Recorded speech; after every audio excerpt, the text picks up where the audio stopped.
संवेग की विशेषताएं क्या होती हैं? देखो, संवेगों में व्यापकता होती है, यानी कि सभी में पाया जाता है, पशु पक्षी और मनुष्य सभी में होता है, यानी इसमें व्यापकता पाई जाती है। संवेग में व्यक्तिगत भिन्नता पाई जाती है संवेगों में, यानी कि हर किसी व्यक्ति प्राणी में अलग अलग प्रकार के संवेग होते हैं। संवेगों में स्थानांतरण होता है, यानी कि क्रोध जैसे हमें आ रहा है तो हम सामने वाले पे गुस्सा करेंगे या हम उसको, तो यानी कि वो स्थानांतरित हो गया, एक से दूसरे पे हमने उतार दिया, ठीक है, तो वो हो गया संवेगों का स्थानांतरण होता है। संवेग की स्थिति में विचार प्रक्रिया का लोपन होता है। जब संवेग हावी होता है तो विचार प्रक्रिया बिल्कुल समाप्त हो जाती है, सोच नहीं पाता इंसान। संवेग की स्थिति में शारीरिक परिवर्तन होता है, आंतरिक रूप से या फिर बाह्य रूप से, दोनों रूप से। मतलब जब शरीर संवेग हावी होता है तो उस समय पे क्या होता है, एकदम गुस्सा आ रहा है तो उस समय पे क्या होगा, आंखें एकदम लाल ताल हो जाएंगी, इंसान गुस्से में आ जाएगा, तो उसमें क्या होता है, आंखें एकदम लाल हो जाएंगी, बीपी हाई हो जाता है, ये सारी चीजें हो जाती हैं संवेग जब हावी होता है उस समय पे, ठीक है। फिर अगर हम बात करते हैं संवेग के बारे में, एक बार और पढ़ेंगे, क्या हो जाएगा, सामान्य स्थिति में व्यक्ति जो कार्य नहीं कर पाता, वे जबकि संवेग हावी होने पर वो कार्य कर जाता है, उस समय व्यक्ति उचित और अनुचित में अंतर नहीं कर पाता, क्योंकि संवेग हावी होने पर बुद्धि कार्य करना बंद कर देती है।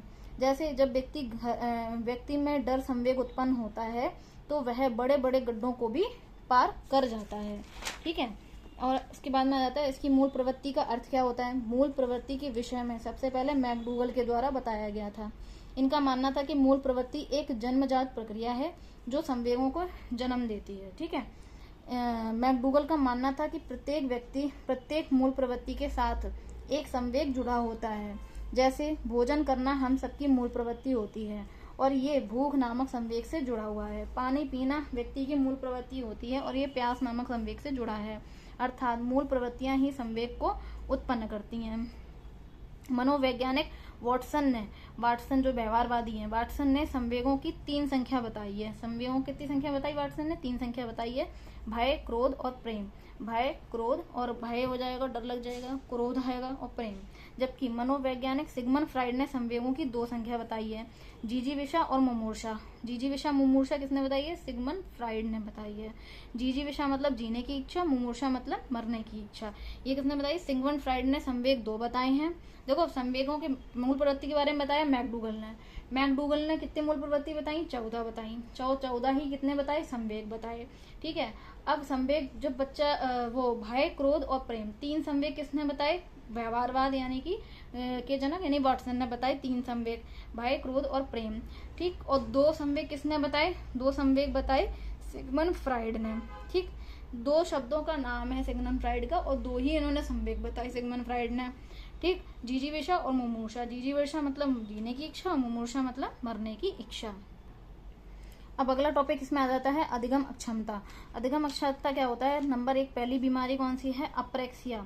अप्रेक्सिया क्या होता है? जब किसी बालक, अप्रेक्सिया एक शारीरिक विकार है। कैसा है? शारीरिक विकार।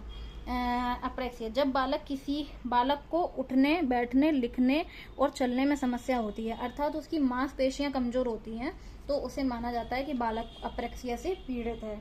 लेकिन ये समस्या अगर मस्तिष्क में किसी कमी के कारण आ गई है तो इसे डिस्प्रेक्सिया कहते हैं। मस्तिष्क में कमी के कारण है तो डिस्प्रेक्सिया, और अगर वैसे मांसपेशियां कमजोर होने की वजह से प्रॉब्लम है तो उसे कहते हैं अप्रेक्सिया कहते हैं। तो अप्रेक्सिया मतलब शारीरिक विकार है, शारीरिक कौशल संबंधित विकार है, ठीक। अप्रेक्सिया जब बच्चा खुद को अप्रेक्सिया से क्या हो जाएगा? बच्चा प्रेस नहीं कर पा रहा, यानी अपने हाथ पैर नहीं चला पा रहा, तो वो क्या हो गया? शारीरिक विकार एक हो गया, अप्रेक्सिया, ठीक है। अब फेज मतलब क्या होता है? अवस्था। तो बच्चा जब अपनी अवस्था के बारे में बता नहीं पाता, और अवस्था बताएगा कैसे? मुंह से ही तो बताएगा, तो यानी कि ये भाषा संबंधी विकार हो गया अफेजिया। जब बालक भाषा संबंधी विकार या फिर संप्रेषण संबंधी विकार क्या हो गया? अफेजिया। जब कोई बालक अपनी भाषा को अभिव्यक्त नहीं कर पाता, उसकी संप्रेषण क्षमता अच्छी नहीं है, तो उसे अफेजिया के अंतर्गत रखा जाता है। लेकिन मस्तिष्क में किसी कमी के कारण ये समस्या उत्पन्न होती है तो इसे डिस्फेजिया कहते हैं। जैसे हकलाना वगैरह जो है अफेजिया में आ जाता है, ठीक है। डिसलेक्सिया क्या होता है? डिसलेक्सिया एक पठन संबंधी विकार है। डिसलेक्सिया से क्या निकल रहा है? लैक है किस चीज में? लिखने में कमी। ला से लेक्सिया, ला से लैक होती है, किसी चीज की कमी है, यानी कि पठन संबंधी विकार है। जब बच्चा पढ़ नहीं पाता, डिसलेक्सिया, लैक है किस चीज की, पढ़ने में कमी है, ठीक है, पठन संबंधी विकार है। यदि कोई बालक शब्दों या अक्षरों को उल्टा पढ़ता है तो इसे डिसलेक्सिया के अंतर्गत रखा जाता है। जैसे 6 को 9 पढ़े, 9 को 6, 100 को वॉज को 100, 79 को 89 और 89 को 79 बोलने लग जाए, बी को डी को बी पढ़ता है, तो वो कौन सा विकार हो गया, डिसलेक्सिया, ठीक है। इसे शब्द जम्बलिंग विकार भी कहते हैं, वर्ड जम्बलिंग विकार भी कहते हैं, जिसमें बच्चा ठीक से पढ़ नहीं पाता, तो पठन संबंधी विकार है डिसलेक्सिया। लैक होती है काई चीज में, पढ़ने में लैक है, ठीक है। डिस्थीमिया, जब बच्चे अपने पार्टी का थीम नहीं डिसाइड कर पाते तो उन्हें बहुत ना तनाव हो जाता है, तो ये तनाव संबंधी विकार है। ऐसे बालक छोटी छोटी बातों पर तनाव लेने लगते हैं और बिखर जाते हैं। डिस्थीमिया तनाव संबंधी विकार हो गया, ठीक है। डिसकैलकुलिया मतलब गणित संबंधी विकार है। डिसकैलकुलिया कैलकुलेशन से संबंधित, यानी गणित कैलकुलेशन से रिलेटेड है, ठीक। डिसमॉर्फिया यानी भ्रम संबंधी विकार है। इसमें बालक स्वयं को हमेशा दूसरों से कम मानता है। डिसमॉर्फिया में, मॉर्फिया में भ्रम संबंधी विकार, मतलब इसमें बालक जो है खुद को दूसरों से कम मानता है। डिसग्राफिया मतलब इसमें लेखन संबंधी विकार है। डिसग्राफिया, ग्राफ हाथों से तो बनाओगे जब लिखोगे, तो लिखने के अंतर्गत आ गया ना, तो लेखन संबंधी विकार हो गया डिसग्राफिया। इसमें बच्चा डी को बी को डी लिखता है, पी को क्यू को पी लिखता है, ठीक, तो डिसग्राफिया हो गया, ठीक। पठन संबंधी विकार 2 प्रकार के होते हैं, एक तो डिसलेक्सिया होता है और उसके और होता है एक तो डिसलेक्सिया और एक होता है अलेक्सिया। किसी एक्सीडेंट या इंजरी की वजह से पठन संबंधी विकार होता है तो उसे कहते हैं अलेक्सिया, अगर एक्सीडेंट की वजह से होता है, और अगर उसमें पहले से ही कमी है तो वो डिसलेक्सिया हो गया, और किसी रीजन से हुआ है तो फिर वो अलेक्सिया हो गया, ठीक है। अगला देखते हैं डिस्प्रेक्सिया क्या होता है। देखो, डिस्प्रेक्सिया या फिर डिस्प्रेक्सिया या अप्रेक्सिया, यहाँ यह एक मोटर स्किल डिसेबिलिटी है। इसमें मसल्स कोऑर्डिनेशन ठीक तरह से नहीं हो पाता। ये 2 प्रकार का होता है, ग्रॉस और फाइन। जब ग्रॉस मोटर स्किल्स में प्रॉब्लम आती है, जैसे रन, जंप, साइकिल चलाना, तो वो तो हो गया ग्रॉस वाला, और जब मैं बारीक काम में दिक्कत आए, यानी जैसे पेंटिंग करना, तो वो फाइन मोटर स्किल वाला डिस्प्रेक्सिया हो गया, ठीक। एक डिसीज कौन सा है, ऑटिज्म, यानी कि ऑटिज्म को स्वालीनता भी कहते हैं, आत्म केंद्रिता कहते हैं, या ADHD ऑटिज्म स्पेक्ट्रम डिसऑर्डर भी कहते हैं। इसमें बच्चा क्या करता है, दोहराव और बार बार किए जाने वाला व्यवहार आता है। इसमें बच्चा किसी बात को बार बार दोहराता है। यह दिव्यांगता सामाजिक संचार में चुनौतियों का कारण बनती है। ऐसे बच्चे खुद में ही लीन रहना पसंद करते हैं और एक ही बात को बार बार दोहराते हैं। जैसे my name is Khan movie में शाहरुख खान कहता है, my name is Khan, I am not a terrorist, my name is Khan, I am not a terrorist, बार बार वो इस बात को रिपीट करता है।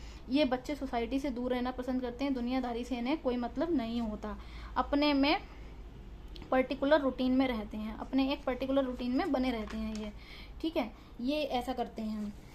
फिर उसके बाद में आ जाता है, अगला है जैसे बाला के बारे में, ये विकारों के बारे में जो बताया गया था वो PWD एक्ट में बताया गया था, ठीक है।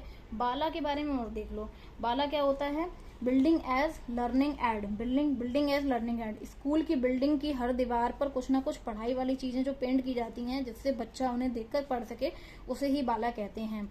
इसमें बिल्डिंग को लर्निंग एड की तरह यूज किया जाता है। बाला में बिल्डिंग को कैसे यूज किया जाता है, एक लर्निंग एड की तरह यूज किया जाता है।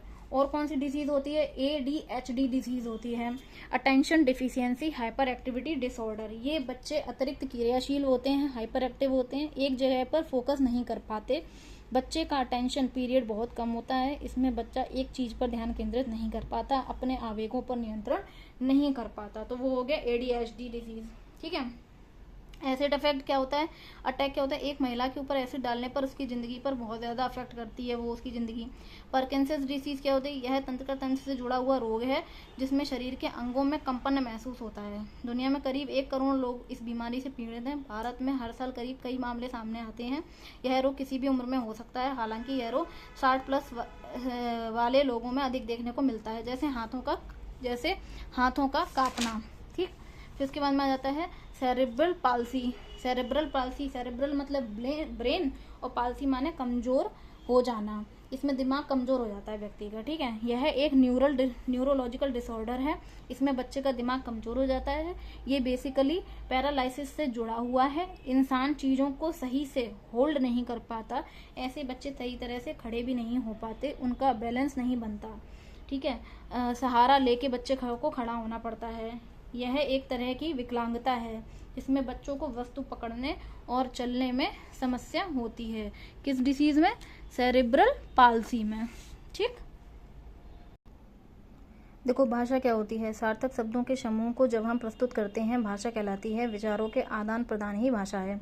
भाषा के 4 कौशल होते हैं: सुबो पली, सुनना, बोलना, लिखना, पढ़ना, ठीक है। ये इनपुट होता है, ये आउटपुट होता है, ये आउटपुट होता है, ये इनपुट होता है, ठीक है। भाषा विकास के चरण कितने होते हैं? सबसे पहले बच्चा रोना शुरू करता है, रुदन होता है, उसके बाद में बैबलिंग करना स्टार्ट कर देता है, उसके बाद में हाव भाव दिखाता है, जेस्चर दिखाता है, उसके बाद में इमोशनल एक्सप्रेशन यानी कि सांवेगिक अभिव्यक्ति दिखाता है, ठीक है। रुदन के द्वारा बच्चा अपनी आवश्यकताओं की जानकारी दूसरों को देता है। ध्वनियों को बलबलाने में बदलना। बलबलाना क्या होता है? बच्चे अपने आप को प्रस्तुत करने के लिए विभिन्न प्रकार की ध्वनियां निकालता है जो बाद में बैबलिंग में परिवर्तित हो जाती हैं।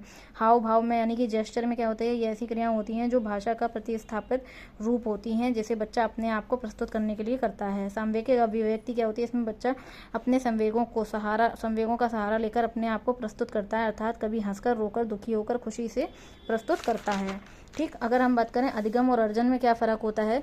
जब बच्चा स्कूल जाता है और स्कूल में जाकर के जो फॉर्मली जो चीज़ें सीखता है कि माँ को मदर बोलते हैं और पापा को फादर बोलते हैं, तो ये बच्चे को जो सिखाया जाता है, लर्निंग कराई जाती है, तो वो हो गया अधिगम।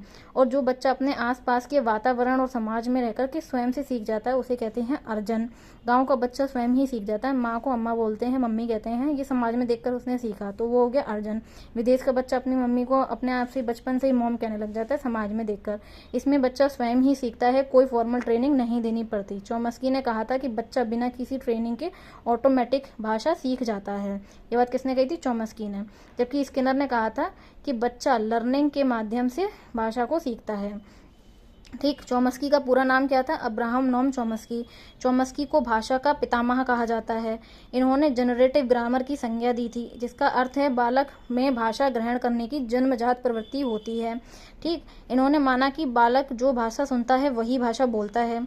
अर्जन चॉम्स्की ने दिया था। इन्होंने बोला कि बच्चा एक यंत्र लेकर पैदा होता है, इस यंत्र को लैड कहते हैं, लैंग्वेज एक्विजिशन डिवाइस कहते हैं, ठीक है। स्किनर ने अपनी पुस्तक वर्बल बिहेवियर में लिखा था कि भाषा अभ्यास और अनुकरण के माध्यम से आती है, जबकि चॉम्स्की ने उसमें परिवर्तन कर दिया 1959 में, और इन्होंने कहा कि भाषा अधिगम के माध्यम से ना आकर बल्कि अपने आप से आती है।